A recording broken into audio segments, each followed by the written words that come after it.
IDM-ді қалай дұрыс табамыз, яғни нақты откатты қалай анықтаймыз. Алдымен жаңа хай жасаған шамды табыңыз. Бұдан кейін міндетті түрде осы шамның минимумының бұзылғанын күтуіңіз керек.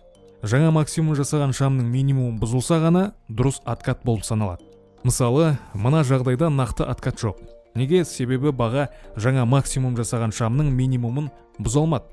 Сондықтан осы қызыл шам inside bar болып саналады. Бұл жерде де дәл солай, жаңа максимум жасаған шамның минимумын бұза алмады, сондықтан да бұл inside bar болып табылады. Ал мұнда біз жаңа хайды көріп тұрмыз және оның төменгі жағы бұзылған. Бұл бізде нақты расталған IDM болып есептеледі. Ендеше екінші мысалға келетін болсақ, бұл жерде жаңа хай және оның пробитиясы болған, яғни бұзылған. Сондықтан бұл бізде расталған нақты IDM. Келесі тағы да жаңа максимум, бірақ бұл жолы шамның минимумы бұзылмаған. Сол себепті бұл расталмаған дұрыс емес IDM.